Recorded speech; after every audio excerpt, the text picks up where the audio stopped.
Vamos a continuar con el estudio de las parábolas y enseñanzas de nuestro Señor Jesucristo. El tema para hoy se encuentra registrado en el libro de San Mateo capítulo 13. Ya hemos visto en este capítulo una serie de parábolas. Y en esta ocasión vamos a hablar acerca del tesoro escondido. Recuérdese que estas parábolas del tesoro escondido, la perla de gran precio, porque estamos juntándolas, ya que están hablando del mismo tema.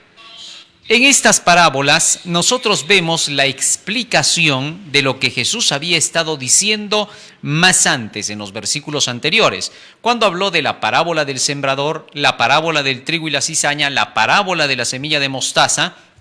Todas están relacionadas. Todo este mismo discurso lo dio Jesús junto, y allí habló con varias ilustraciones de la necesidad que teníamos del conocimiento de las Escrituras. Así que para poder entender el tema de esta noche, nos vamos a poner de rodillas y vamos a hacer una oración para comenzar.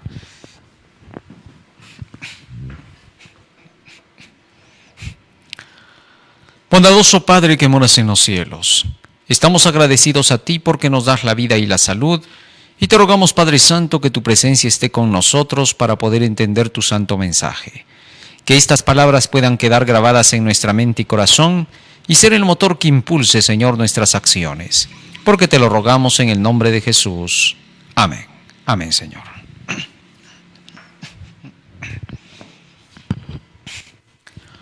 San Mateo, capítulo 13. Y en el versículo 44, es allí donde está registrada esta parábola. Vamos a leer lo que dice el texto bíblico.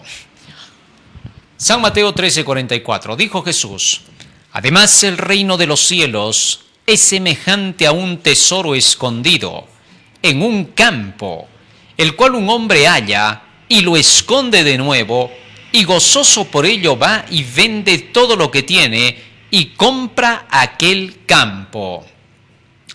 Jesús ahora compara el reino de los cielos con un tesoro escondido. Ese tesoro dice que está escondido en un campo. Y un hombre encuentra ese tesoro mientras está por allí trabajando, y cuando encuentra el tesoro, inmediatamente queda contento y alegre. ¿Y qué hace? Rápidamente lo esconde. Ve bien ahora todo ese terreno e inmediatamente va y vende todo lo que posee. Todas las cosas que tiene en su casa, todas sus pertenencias, todo lo que él valoriza, va y lo vende hasta que se queda sin nada. Prácticamente renuncia a todo lo que posee. ¿Para qué? Para ir y comprar ese terreno y en ese terreno encontrar su tesoro que escondió. Y una vez que va, hace la transacción, compra el terreno e inmediatamente va a buscar su tesoro escondido. Este hombre fue inteligente y sabio, porque inmediatamente que encontró el tesoro, valorizó tanto ese tesoro que todas las cosas que él podía poseer, su casa, sus bienes, todo lo vendió, no dejó nada.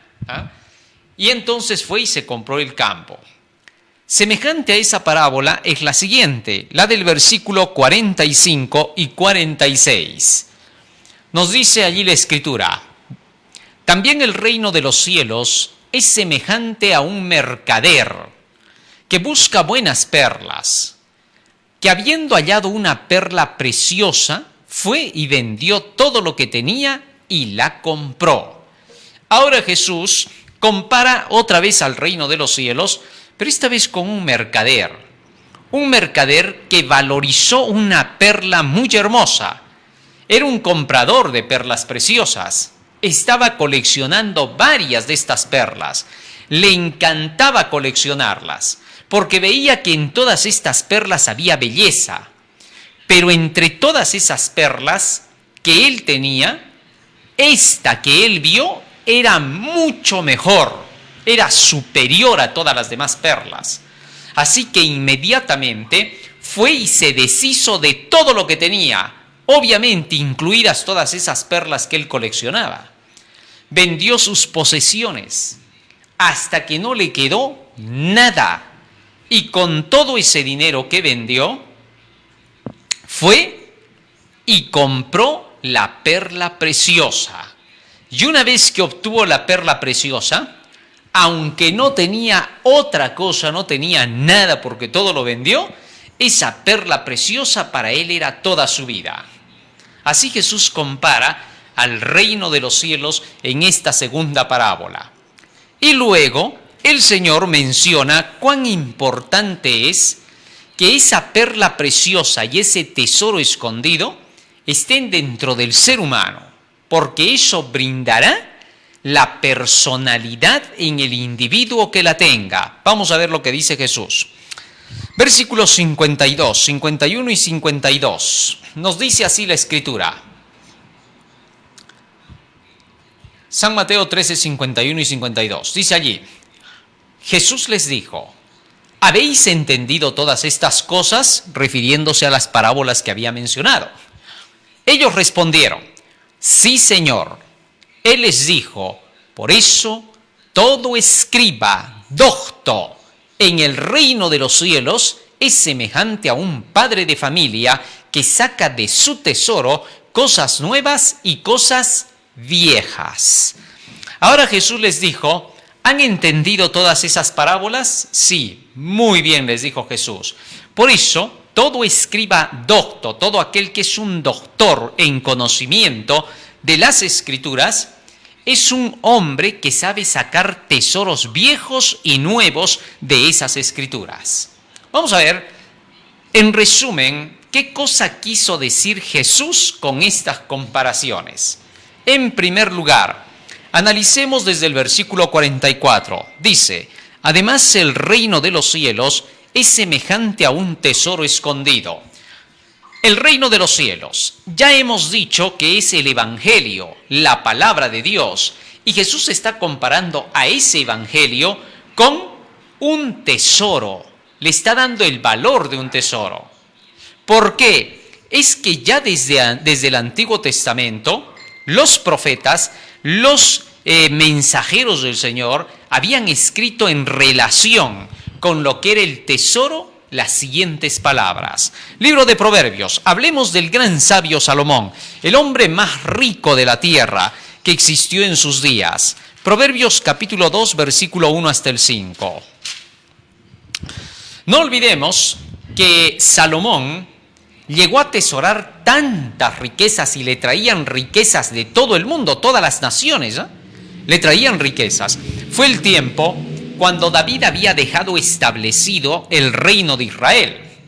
David había logrado conquistar a todos sus enemigos. En los días de David, él exterminó a los filisteos y a todos aquellos que estaban posesionados en la tierra prometida, los había sacado de tal manera que ahora había paz en toda la región de Israel.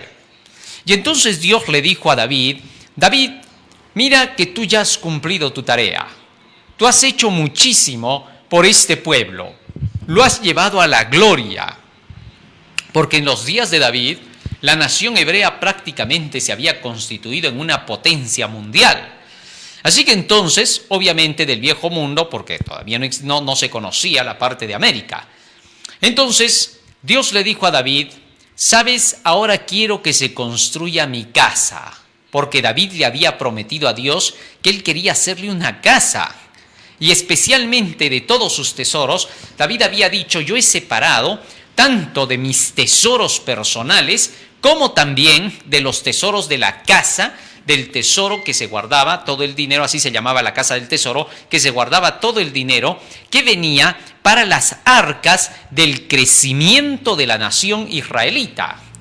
Así que entonces, David dijo, he separado especialmente para hacerle casa a Jehová mi Dios, por cuanto Él me ha dado tantas riquezas, me ha dado el reino, el poder, la gloria, ahora yo quiero hacerle casa para mi Dios. Y entonces Dios le dijo a David, mira David, tú no vas a poder hacer mi casa. ¿Por qué? Porque en tu mano ha habido demasiada sangre. Recordemos que David fue el guerrero más poderoso de la historia, ¿no? No hay guerrero que lo haya superado. A veces las mitologías paganas tratan de hacer prevalecer a sus guerreros, ¿no? Muchos de ellos solamente en mitos o algunos de ellos que como Alejandro el Grande fueron grandes conquistadores. Pero a pesar de que estos han sonado en la historia, un tal Hércules, un tal Perseo, etc., a pesar de que todos ellos han sonado, David fue el mejor de todos los guerreros, de todos los tiempos. Cuando tú estudias acerca de David, te encuentras que era un superhéroe de su tiempo, no era cualquiera. Dios conducía a David, lo hizo vencer primero al gigante Goliat y luego lo constituyó en rey de toda la nación israelita. Y con su espada dominaba con tal fuerza y con tal poder que todos le tenían terror a David. Sabían que enfrentarse con David ya era perder, con seguridad. Así que entonces Dios le dijo a David: pero como tú has derramado tanta sangre, tú no podrás construir mi templo. Así que quien construirá el templo será tu hijo Salomón. Y a él yo le voy a otorgar la sabiduría, le voy a dar todo lo que necesita para que pueda llevar adelante esta causa.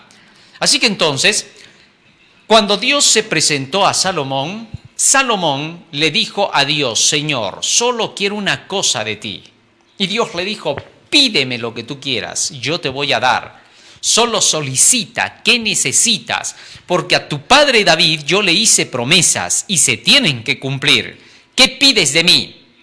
Bueno, sin duda, Salomón pudo haber pedido oro y plata. Pudo haber dicho: Señor, necesito bastantes riquezas para poder llevar adelante tu obra y con eso vamos a construir tu templo. Pero no hizo eso. Entonces, ¿qué pides?, le dijo Dios a Salomón. Señor, lo único que yo te pido es sabiduría. Y le dijo: ahora, porque solo has pedido sabiduría y no pediste ninguna cosa grande para ti, ahora yo te voy a dar la sabiduría y aparte te voy a dar también oro, plata y todo lo que tú no has pensado ni siquiera, por cuanto le diste más valor a la sabiduría, por cuanto tu corazón se inclinó por ese lado, por el lado del conocimiento. Por eso ahora yo te voy a multiplicar, porque tú no pediste nada para tu propio egoísmo. Qué bonito, ¿no? Aprender así de Salomón. Muchos buscarían seguir el conocimiento de la palabra del Señor, buscarían a Dios y le dirían: Señor, quiero tesoros. ¿Cuántos hay que buscan a Dios solo para poder encontrar dinero de parte de Él? Miles de personas en el mundo dicen: ¿dónde está Dios? ¿Por qué no tengo dinero? ¿Qué es lo que pasa? ¿Cómo otros prosperan y yo no? Y en lugar de ir a buscar la sabiduría, van a buscar el dinero. Todo aquel que busca el dinero es característico, no busque el conocimiento de la sabiduría. ¿Qué es esa sabiduría que Salomón pidió? Fíjate lo que dice acá.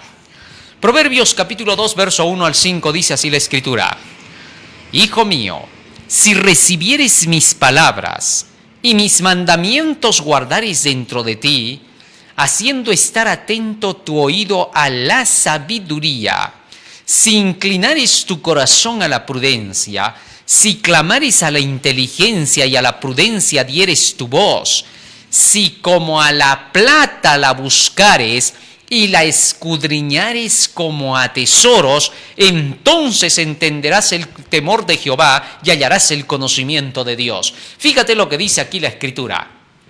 El sabio Salomón escribe esto en Proverbios, que Dios es el que declara: Hijo mío, si buscas mis palabras como tesoros escondidos, si tú escudriñas las Escrituras, entenderás la gran sabiduría, que es mucho mejor que todos los tesoros. Ahora, fíjate cómo acá el Señor está comparando los tesoros con la gran sabiduría.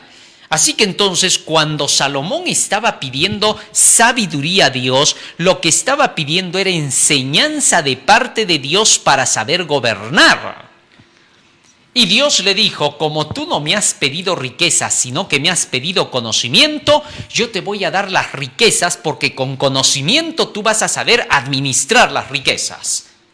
¡Qué maravilloso! Iglesias enteras, desde la Edad Media, la Iglesia Católica se corrompió por el deseo del dinero, debido a que durante ese periodo los papas buscaban las grandes riquezas. acumulaban montañas de oro. Tal es así que hay escritores que dicen, si en la Edad Media hubieran existido montañas gigantes de oro, así como el Tíbet, la iglesia los hubiera consumido todos. Bueno, en las iglesias protestantes no estamos lejos de ver situaciones iguales. Iglesias que hablan del evangelio de la prosperidad. Todo es dinero. Cierran la Biblia, no te dan conocimiento, pero te dicen el Espíritu Santo está aquí. Por el Espíritu de Dios vas a recibir tu milagro. Vas a recibir tu milagro, pero envía tu ofrenda. Y esas iglesias se han vuelto canalizadoras de dinero.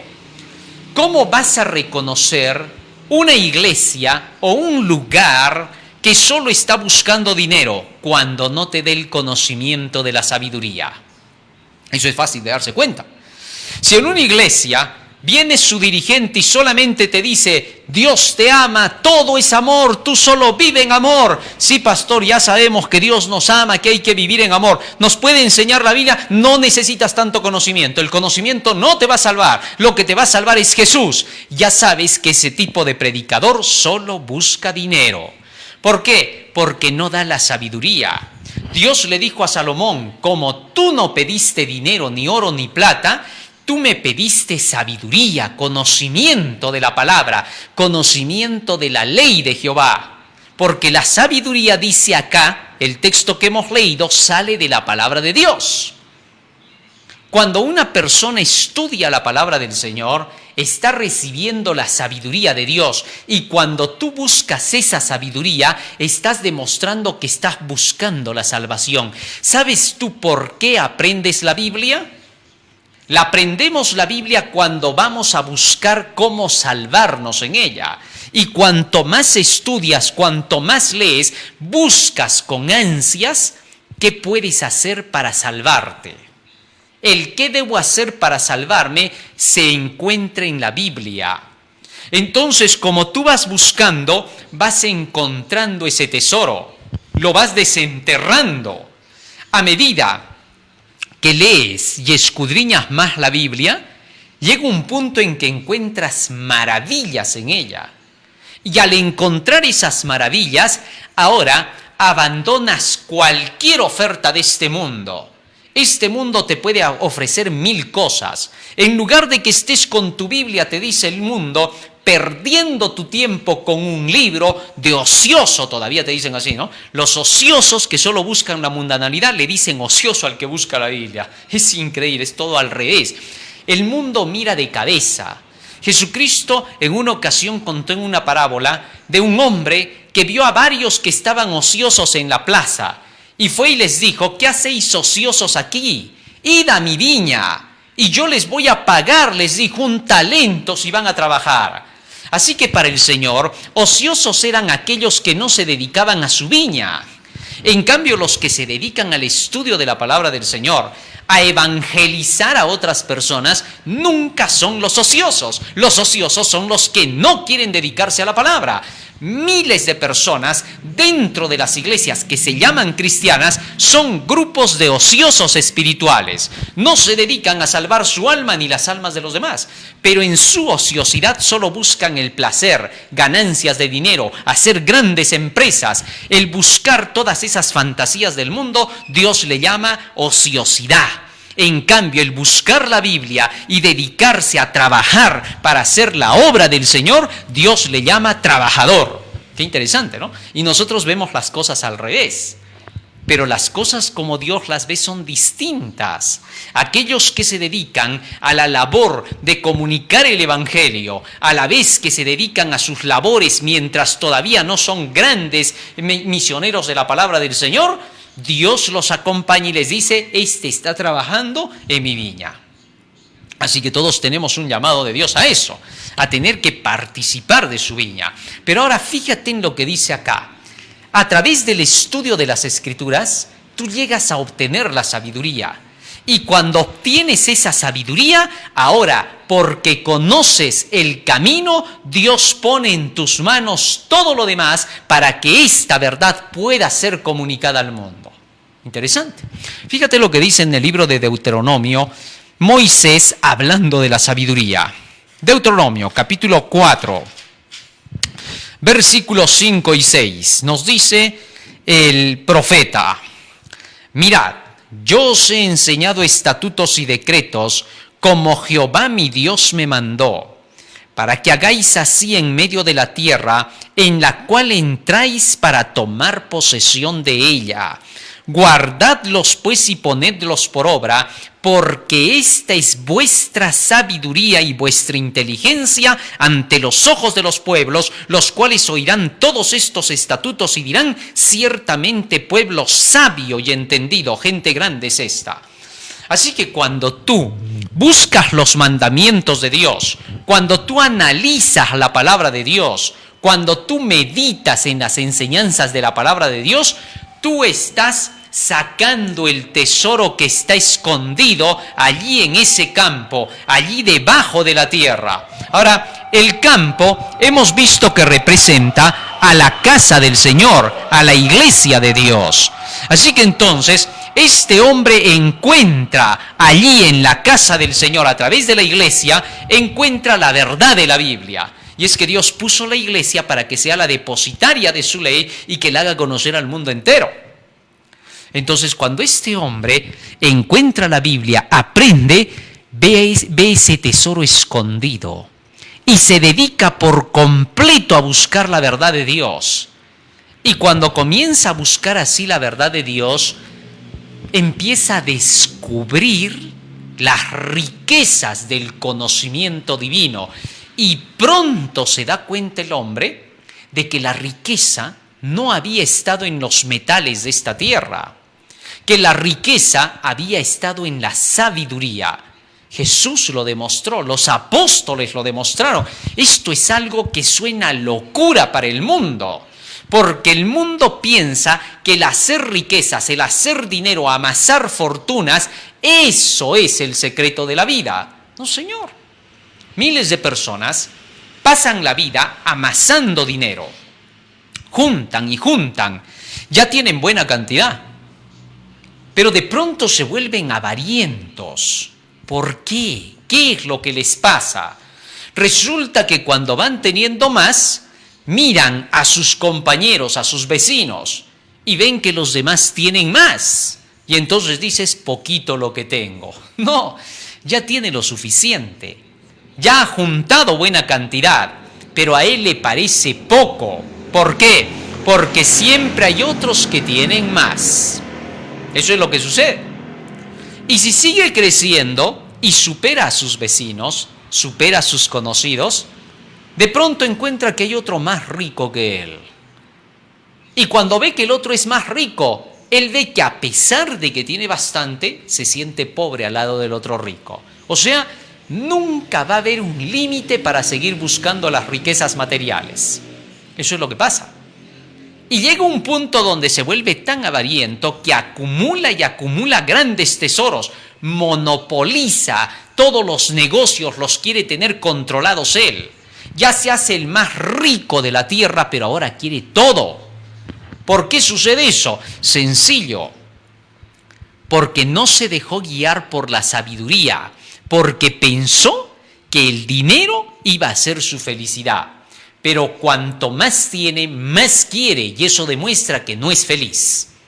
Interesante. Fíjense lo que dice el apóstol Pablo en 1 de Timoteo capítulo 6, versículos 6 al 10. Así que buscar los tesoros mundanos no te van a dar jamás satisfacción ni felicidad. Siempre vas a querer más y pronto te vas a dar cuenta que los años se pasaron. Ya vas a estar totalmente anciano.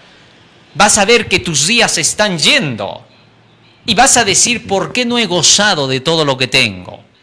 Y uno de esos días no estás más. Y cuando ya no estás más, vienen ahora los descendientes y aquello que ni siquiera se esforzaron por hacer, lo empiezan a malgastar. ¿Para qué te sirvió no haber gozado de lo que tenías? Por eso el sabio Salomón dice: goza de tu trabajo con la mujer y los hijos que has tenido. Tienes que disfrutar de lo que recibes, porque la pasas mejor así, no que cuando te vuelves avariento y acumulas y acumulas y acumulas, no disfrutas nada de lo que tienes. y a las finales maldices tu vida porque no la pasaste bien. Por eso, Primera de Timoteo capítulo 6 dice lo siguiente. Primera de Timoteo capítulo 6 versículo 9 y 10. Porque los que quieren enriquecerse caen en tentación y lazo y en muchas codicias necias y dañosas que hunden a los hombres en destrucción y perdición. Porque raíz de todos los males es el amor al dinero, el cual codiciando algunos se extraviaron de la fe y fueron traspasados de muchos dolores. ¿Te das cuenta que ahora el apóstol Pablo, hablando acerca del amor al dinero, dice que trae demasiados males? El mayor pecado es el amor por el dinero. En cambio, si tú te dejas guiar por la palabra del Señor, no amarás al dinero, sabrás trabajar. Una cosa es trabajar y hacer dinero, pero sin amarlo, y otra cosa es trabajar amando el dinero y viviendo solo para él y olvidando por completo la realidad de que eres un ser humano. ¿Cómo poder nosotros estar seguros de que a medida que vamos trabajando y a medida que vamos obteniendo recursos, no estamos amando el dinero? ¿Cómo puedes saber eso tú? Fácil. Si tú por el dinero te desvives y dejas de lado la obediencia a los mandamientos de Dios, dejas de lado tu consagración para la vida eterna, entonces en la búsqueda del dinero está siendo tu perdición. Estás amando más el dinero que la vida eterna. Cristo fue claro, no podéis amar a Mamón y amar a Dios. Eso es imposible. Si tú amas el dinero, te olvidas de Dios. ¿Por qué? Porque para hacer el dinero al estilo del mundo, tú tienes que traicionar tus principios. Para estar entre los grandes y comerciar con ellos, tú tienes que romper los principios. Pero en cambio, si eres una persona que se dedica a los principios de Dios, que conoces el camino de la vida eterna, que tu mente está centrada en la verdad de Dios, y a su vez estás trabajando y tienes habilidad para hacer las cosas y sabes hacer riqueza sobre eso, entonces tú vas por el camino seguro de la vida eterna. Fíjate en David, fíjate en Abraham. Eran personas que primero buscaron el camino de Dios. En San Mateo capítulo 6, versículo 33, Jesús da cuál es el secreto para que tú no te apartes del camino. San Mateo capítulo 6, versículo 33. Es el amor a las riquezas lo que es condenado. Porque han habido hombres ricos que han sido servidores de Dios y sin embargo fueron fieles a Dios. ¿Qué hace la diferencia? ¿Qué marca la diferencia? Esto que voy a leer. San Mateo capítulo 6, versículo 33 dice la Escritura: mas buscad primeramente el reino de Dios y su justicia, y todas estas cosas os serán añadidas. Fíjate lo que está diciendo acá Jesús. Buscad primeramente el reino de Dios, el Evangelio, y su justicia. Todos tus mandamientos son justicia, la ley de Dios. Cuando tú encuentras la ley y el Evangelio, el reino de Dios, entonces todas las demás cosas te vienen por añadidura. Ahora, explico. El reino de los cielos te habla acerca del Evangelio Salvador en Cristo Jesús, que murió en la cruz para el perdón de tus pecados y se convirtió en tu Salvador para que tú pudieras llegar a obedecer sus mandamientos. De eso se trata la salvación, la vida eterna. Una vez que tú confiesas tus pecados, una vez que decides apartarte del mal y vives de toda palabra que sale de la boca de Dios, has buscado el reino de Dios y su justicia. Y ahora, cuando tú has seguido las enseñanzas de la palabra del Señor, estas enseñanzas, y acá atento por favor, abre tus oídos, estas enseñanzas de la palabra del Señor te dicen cómo tienes que trabajar, ¿correcto?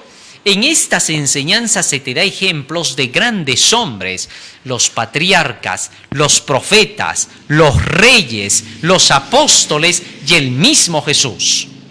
Y se te enseña cómo tienes que dedicarte en tus labores cotidianas, cómo tienes que desempeñarte en tu trabajo, cómo tienes que lograr hacer la economía de tal manera que seas bendecido por Dios.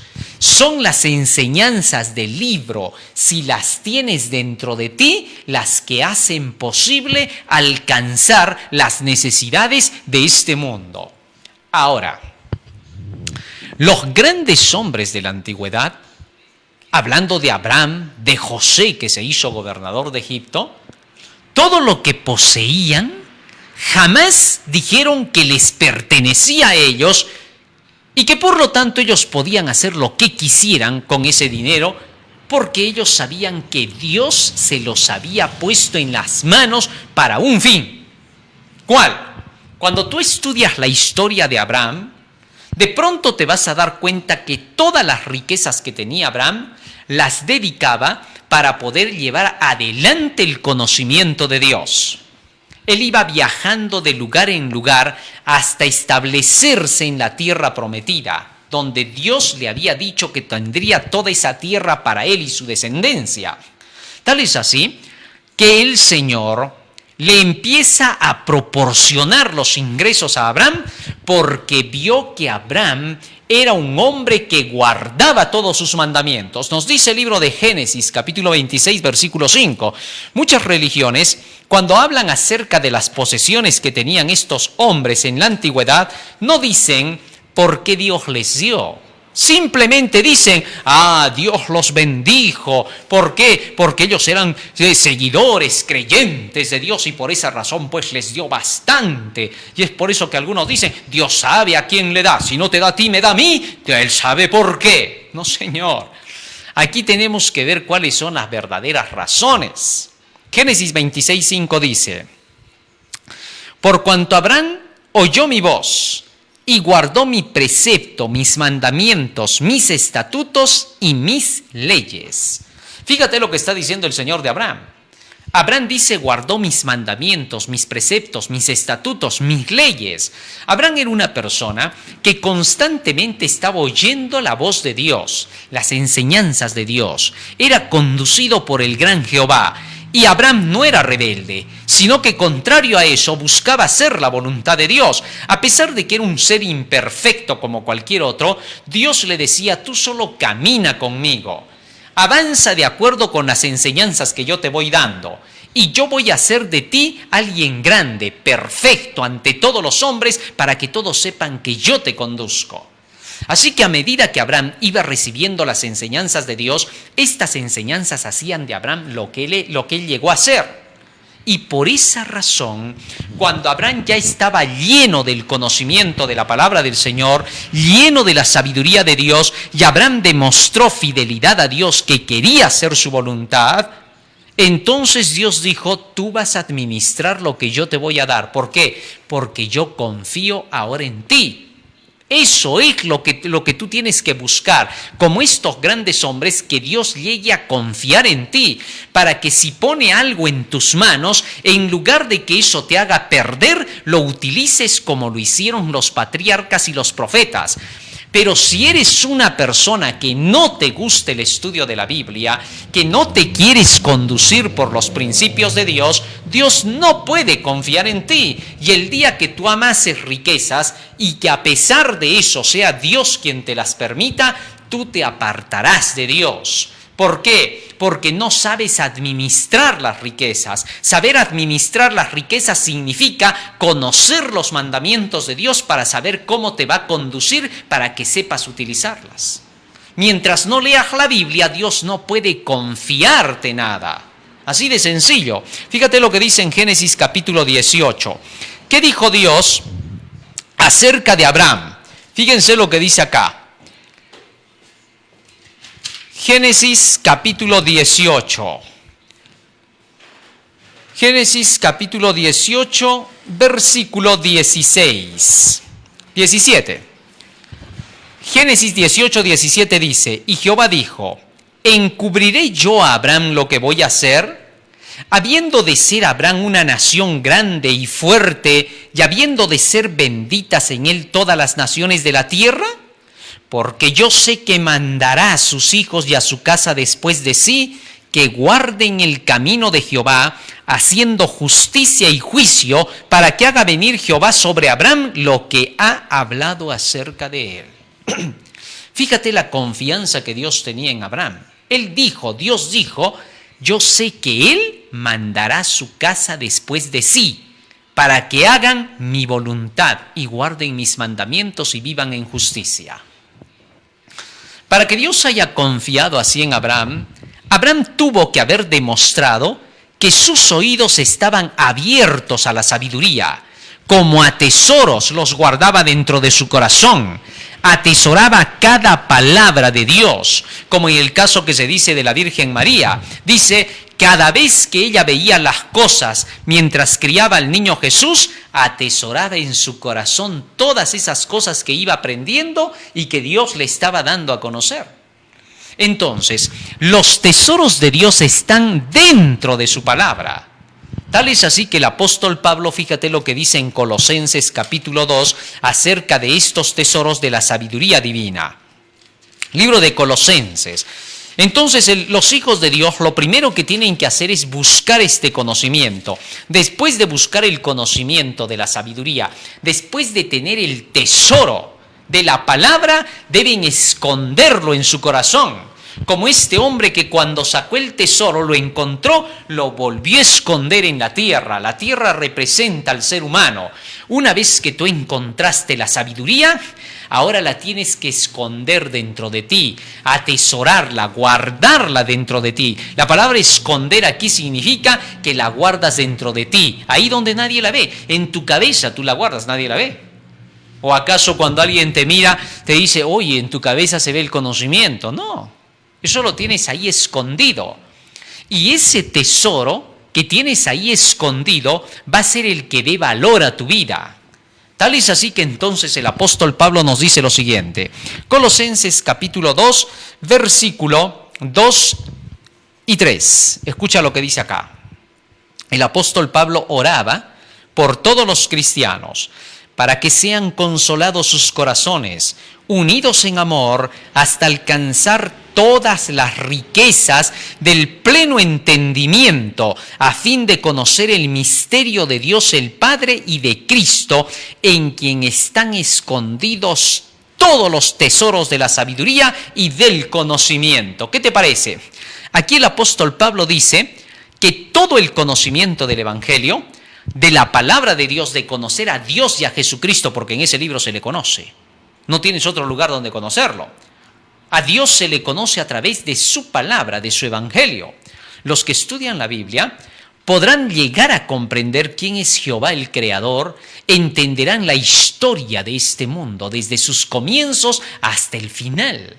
Y el apóstol Pablo dice, ahí es donde encontramos todas las riquezas de los tesoros de la sabiduría de Dios. La sabiduría es la clave fundamental. Cuando tú has estudiado cómo los grandes hombres de la antigüedad obtuvieron esas riquezas porque primero obtuvieron la sabiduría, entonces comprenderás cómo tiene que ser el desarrollo de tu vida y no buscarás las riquezas para engrandecerte tú, sino que tendrás como David esas riquezas diciendo, de todos los tesoros míos yo he dispuesto para la casa de Jehová.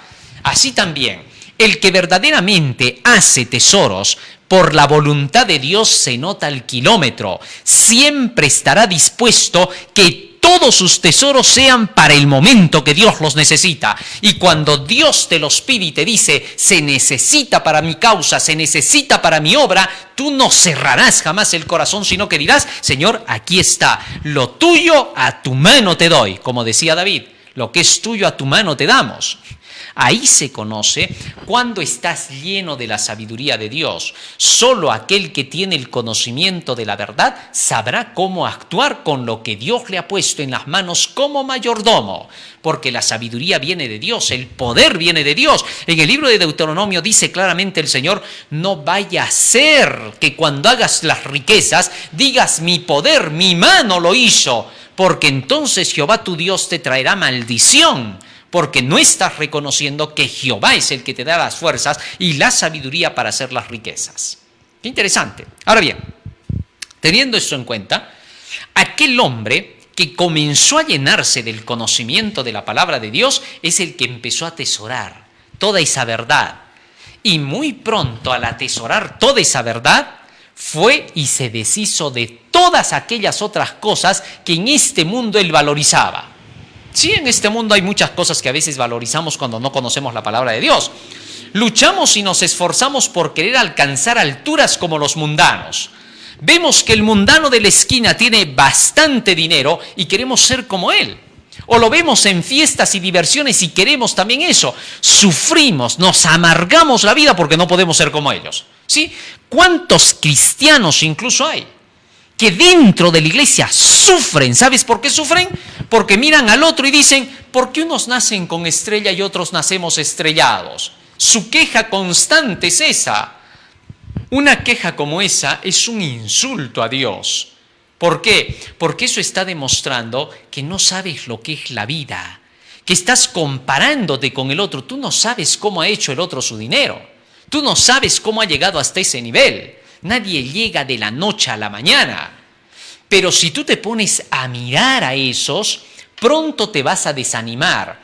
Es como una persona que está construyendo su casa y de pronto mira hacia el otro lado y ve un edificio de 20 pisos y dice, ¿por qué él tiene 20 pisos y yo solo uno? Bueno, porque tú recién estás empezando, el otro empezó hace muchos años y hasta sus padres ya fueron así y tuvo otras formas de poderlo hacer. Y hay otros que ya más bien lo hacen turbiamente, metiéndose en narcotráfico, terrorismo, en robo, etc. Pero, ¿para qué te comparas tú con los otros? Tu peor error es compararte. En lugar de compararte, amasa lo tuyo, ve creciendo de acuerdo con lo que Dios te da, en lugar de estar competenciando. El peor de todos los errores del hombre es la competencia.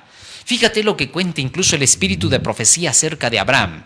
Dice que mientras Dios bendecía a Abraham, Abraham ni siquiera estaba contando si tenía más que el vecino o más que el otro. No le interesaba.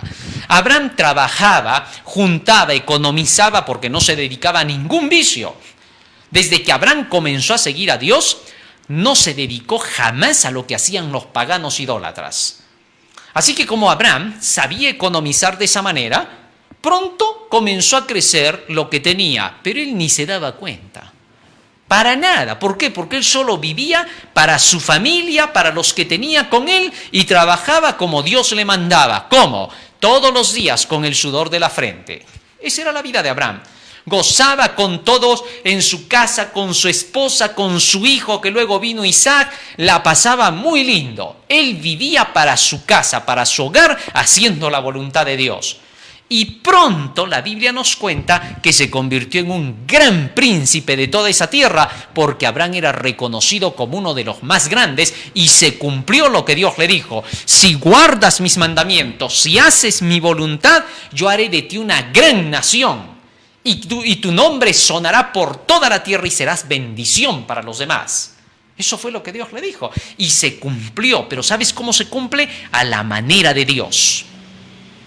Tenemos el caso de José, gobernador de Egipto.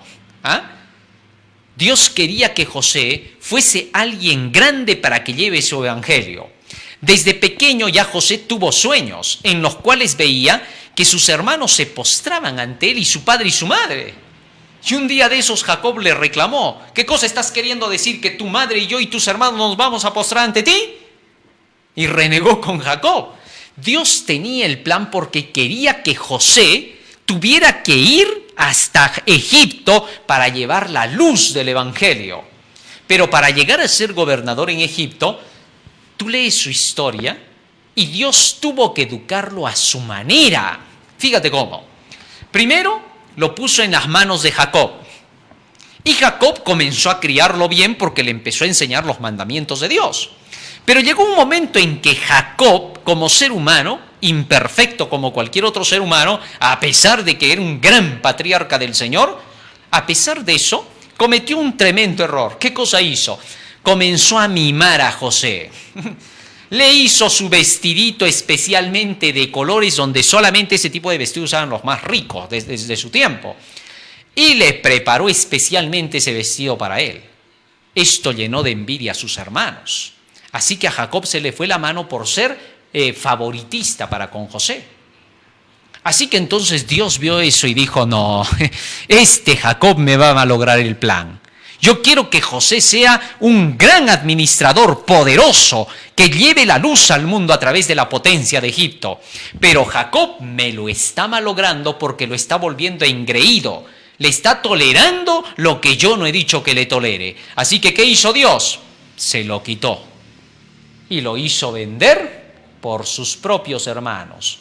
El resultado de la propia acción de Jacob iba a hacer que su hijo no volviera a ser visto por él por muchos años. Así que lo vendieron a José. Y José se fue vendido. Bueno, ¿cómo se iba a cumplir las visiones que tuvo José de que iba a ser grande, que se iban a postrar ante él todos los demás? Parecía que se iba a truncar todo. El culpable hasta cierto punto estaba siendo Jacob. Pero Dios, que sabe educar, dijo, no, yo me lo voy a educar a José, a mi manera. Y se lo llevó hasta Egipto y allí estuvo de esclavo. Fue vendido a Potifar. Y trabajó con Potifar y Dios lo bendijo a José. ¿Por qué? Porque José, a pesar de todo, seguía siendo fiel a Dios. Tal es así que entonces, ahí en la casa de Potifar, brilló con la verdad que tenía. Pero algo ocurrió. De pronto Potifar comenzó a mimar a José otra vez el error de Jacob. Y Dios miró y dijo, no, otra vez el mismo error. Ya se lo quité a Jacob, ahora voy a tener que quitárselo a Potifar. No había otro camino. Si José comenzaba a engreírse y José comenzaba a ver las cosas no como Dios quería que las vea, José se malograría. Así que entonces, ¿qué pasó? Entonces sucedió lo terrible. La mujer de Potifar se enamoró de José. Y ahora Potifar le dijo a José, mira José, toda mi casa está puesta en tus manos. Puedes controlar todo, vas a ver mis ingresos, mis egresos, vas a ver todo lo que son mis negocios. Solamente una cosa nada más te prohíbo en toda mi casa, mi mujer, ni la vayas a tocar a ella, porque después todo está en tus manos. Obviamente se nota que Potifar le estaba diciendo eso a José porque ya notó que su mujer era medio rara. Por algo le dijo, mira, todo está en tus manos, pero cuidado con mi mujer. Es que seguramente ya vio que ella andaba poniéndole los ojos al pobre José, pues, ¿no? Y entonces, ¿qué ocurre? Ocurre lo siniestro. Mientras Potifar no estaba, la mujer fue a tentar a José. Y José soportó. Y como soportó la tentación, de inmediato la mujer lo acusó de que quiso violarla. Tremenda mujer, ¿no? Y entonces lo manda a la cárcel. ¿Cómo se iba a cumplir el deseo de Dios? Parecía que ya no se iba a cumplir. Y entonces Dios dice, yo me lo educo a José a mi manera. Lo estaban engriendo, no puede ser. Y estando en la cárcel durante 10 años, allí José aprendió a administrar en la cárcel. Era la única manera. Dios quería que José fuese administrador. ¿Por qué? Porque tenía que gobernar pues a Egipto. Así que no había otra forma, y allí en la cárcel lo educó Dios, siniestramente, ¿no? Algo siniestro. Así que cuando Dios lo termina de educar, lo mira a José y dice, ahora sí José, ya estás como yo quería, ya puedes gobernar. Oye, y para Dios no fue nada imposible. De la cárcel como delincuente pasó a ser el segundo después del rey, el gobernador de Egipto. Ahora, quiero que te des cuenta en esto. La forma en que Dios te conduce es la que dice Mateo 6:33. Buscad primeramente el reino de Dios y su justicia. Déjate conducir por las enseñanzas de Dios. No siempre cuando sigues las enseñanzas de Dios va a parecer que todo va viento en popa, porque hay momentos en que tú te puedes estar desviando, engriéndote, y Dios te tiene que traer como a José, pero te está conduciendo. Déjate guiar por la palabra. No simplemente digas, sigo y sigo la Biblia y peor estoy cada día, no sé qué pasa, trato de obedecer más y parece que me va más mal. No diga, José pudo haber dicho eso, parecía. Nosotros, dice el texto bíblico, no andamos por vista, sino por fe. Correcto, por el escrito. Tal es así que entonces, en las manos de José puso todo el tesoro de Egipto. ¿Por qué? Porque Dios confiaba en José. Dios hizo todo por su providencia para que este hombre fuese de su confianza, como lo hizo con Abraham, como lo hizo con David, como lo hizo con Salomón, como lo hizo con todos los grandes. Muy bien, ahora teniendo eso en cuenta, quiere decir que el tesoro que este hombre encontró fue el descubrir la verdad de las Escrituras. Cuando nosotros descubrimos la verdad de las Escrituras, hemos encontrado entonces el tesoro de Dios. Segunda de Corintios capítulo 4, fíjate lo que dice acá. Segunda de Corintios capítulo 4. Hoy hemos descubierto con esto una parábola interesante más. Versículo 4.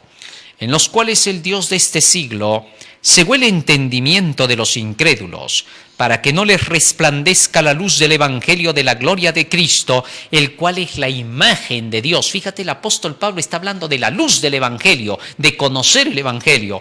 Y sobre eso dice el verso 7, pero tenemos este tesoro del Evangelio, este tesoro en vasos de barro, para que la excelencia del poder sea de Dios y no de nosotros. El tesoro de Dios, el Evangelio de Dios debe de estar en vasos de barro. Los vasos somos nosotros. Romanos 9:23 dice que Dios nos hizo vasos de misericordia para Él. Así que los vasos de barro, el barro es el ser humano hecho de barro, este barro que es el vaso, debe de retener dentro de él el tesoro del Evangelio. Cuando este Evangelio ha llegado a ti, ahora se te dice, libro de Isaías, capítulo 55, fíjate lo que dice acá el Señor. Isaías capítulo 55. Y antes de leer Isaías 55, quiero que leamos otra vez la parábola para que veas qué cosa es lo que quiere decir aquí el Señor.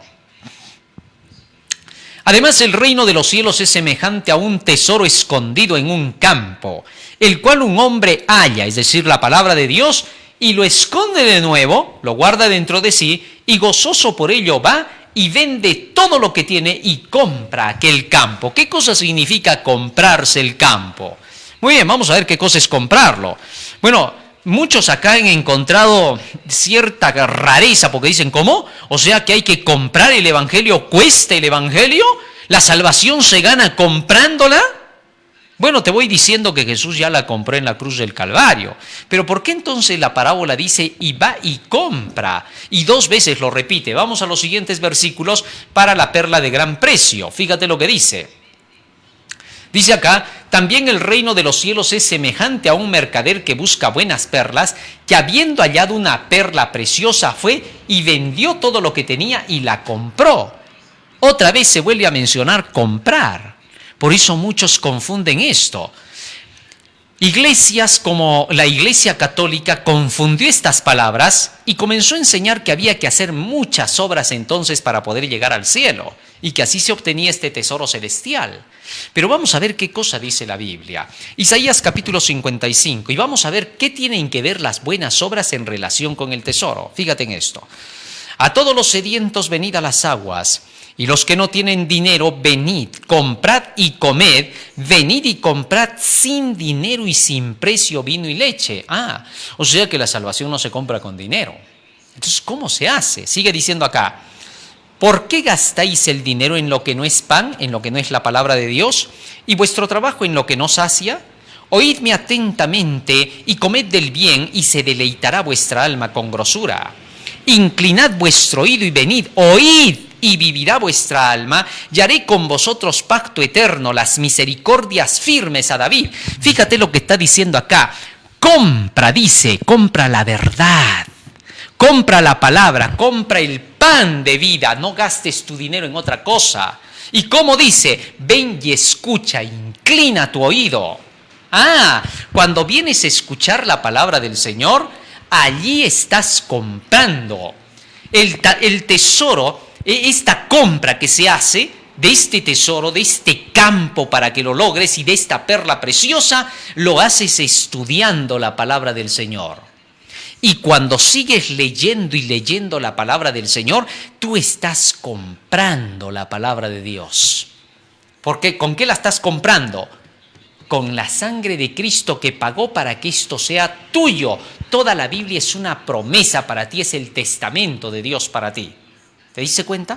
Y en el versículo 10 y 11 dice el Señor, Porque como desciende de los cielos la lluvia y la nieve y no vuelve allá, sino que riega la tierra y la hace germinar y producir y da semilla al que siembra y pan al que come, así será mi palabra que sale de mi boca, no volverá a mí vacía.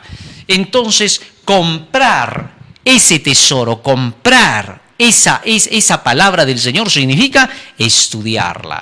Y en Proverbios capítulo 23, fíjate lo que dice el sabio Salomón en relación con obtener esta verdad. Proverbios capítulo 23, versículo 23 dice, compra la verdad y no la vendas. Interesante. Cómprate ese campo con su tesoro y no lo vuelvas a vender.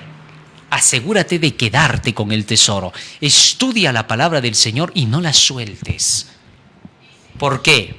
Fíjate que finalmente en el libro de Job capítulo 28 se hace una comparación más. Algo interesante que aquí dice, en relación a lo que el Señor te pide que puedas tener como perlas. Fíjate lo que dice acá. Job capítulo, 28, versículo 18. Dice, no se hará mención de coral ni de perlas. La sabiduría es mejor que las piedras preciosas. La Biblia ahora compara las perlas con la palabra, con la sabiduría, que ya entendimos qué cosa es la sabiduría, la palabra de Dios, la ley de Dios, las enseñanzas de Dios. Y ahora dice que ese mercader que fue y tenía, dice, bastantes perlas, le gustaba coleccionar, fue y se compró la perla preciosa, que era mucho mejor que toditas las perlas que tenía. Tú puedes haber sido de las personas que ha obtenido conocimientos en la universidad, conocimientos en el colegio, conocimientos filosóficos, conocimientos de grandes pensadores, conocimientos de grandes eminencias, conocimientos de grandes teólogos. Puede ser que seas un doctor, todo puede ser. Has obtenido varias perlas, son perlas preciosas, pero sin embargo, cuando encuentras esta perla preciosa de la sabiduría de Dios, te deshaces de todito eso. ¿Por qué? Porque te das cuenta que más sabiduría hay en la Biblia. Jesús estaba comparando, así dijo, si ustedes vienen a la palabra, ustedes encontrarán que estas escrituras, el reino de los cielos, el evangelio, tiene todos los tesoros del conocimiento. Y cuando los entiendan, cuando lo leas, por eso lee. No te rehúses a querer leer el libro. Muchos piensan que este libro les va a pedir algo malo. No te rehúses, porque cuando lo hagas, encontrarás que esta es la perla preciosa que tanto estabas buscando. Este mercader no estaba satisfecho con lo que tenía, que si hubiera estado, no hubiera buscado una perla más. Pero cuando vio esa perla que era más hermosa que todas las demás, él se dio cuenta que ésta lo satisfacía. Fue y vendió todo lo que tenía y se compró la perla preciosa. Es decir, obtuvo el conocimiento de la palabra y dejó todos los demás conocimientos que había obtenido. A eso se refiere Cristo cuando dice, anda, compra ahora esa verdad y no la vendas, reténla. Y cierra diciendo, vamos a la siguiente parte de San Mateo capítulo 13, a la última parte de los tesoros viejos y nuevos. Mira lo que dice acá, versículo 51, Jesús le dijo, ¿habéis entendido todas estas cosas? Es como que hoy Jesús nos preguntara a todos nosotros, ¿han entendido las parábolas que hemos estudiado hoy? ¿Comprendiste lo que es el tesoro?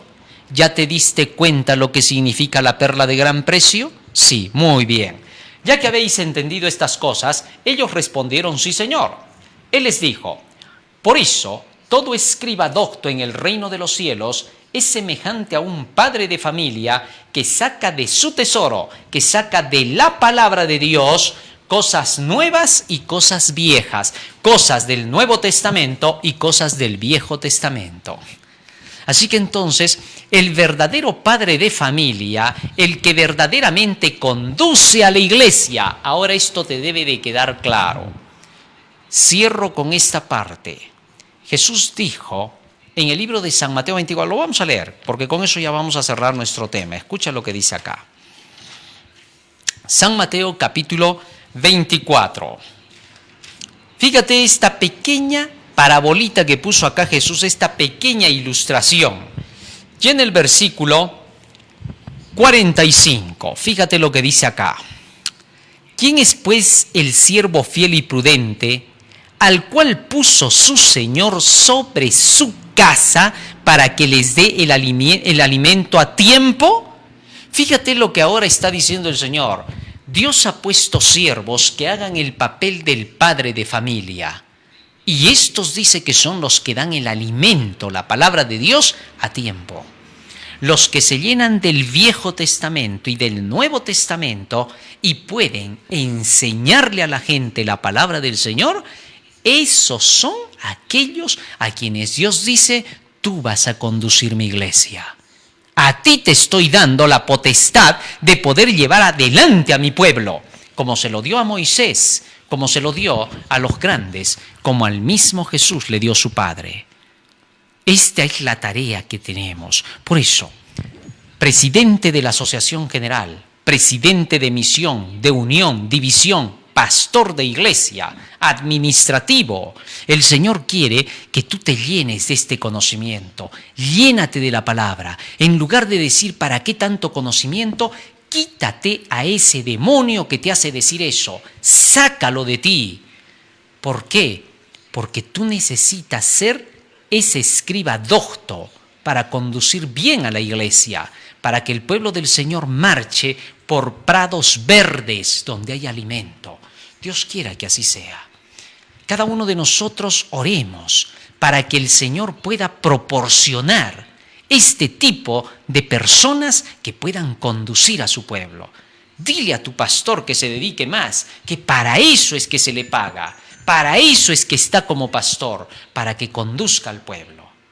Y tú sigue las instrucciones que se te van dando. Recibe la palabra del Señor y solamente sigue a quienes te enseñan esta verdad. No hay otro camino. De otra forma no se puede decir. Se tiene que ser totalmente claro.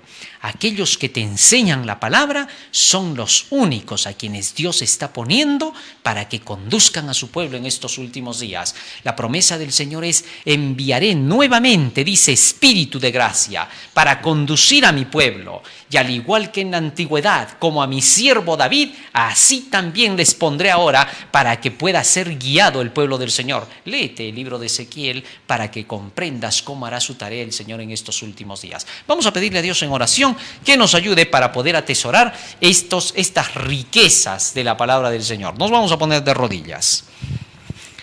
Bendito Padre que moras en los cielos, estamos agradecidos a ti porque nos has dado tu palabra en el día de hoy.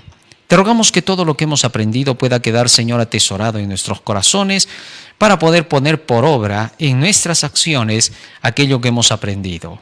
En tus manos nos encomendamos para que tú nos guardes y nos guíes en tu amor, porque te lo rogamos en el nombre de Jesús. Amén. Amén, Señor.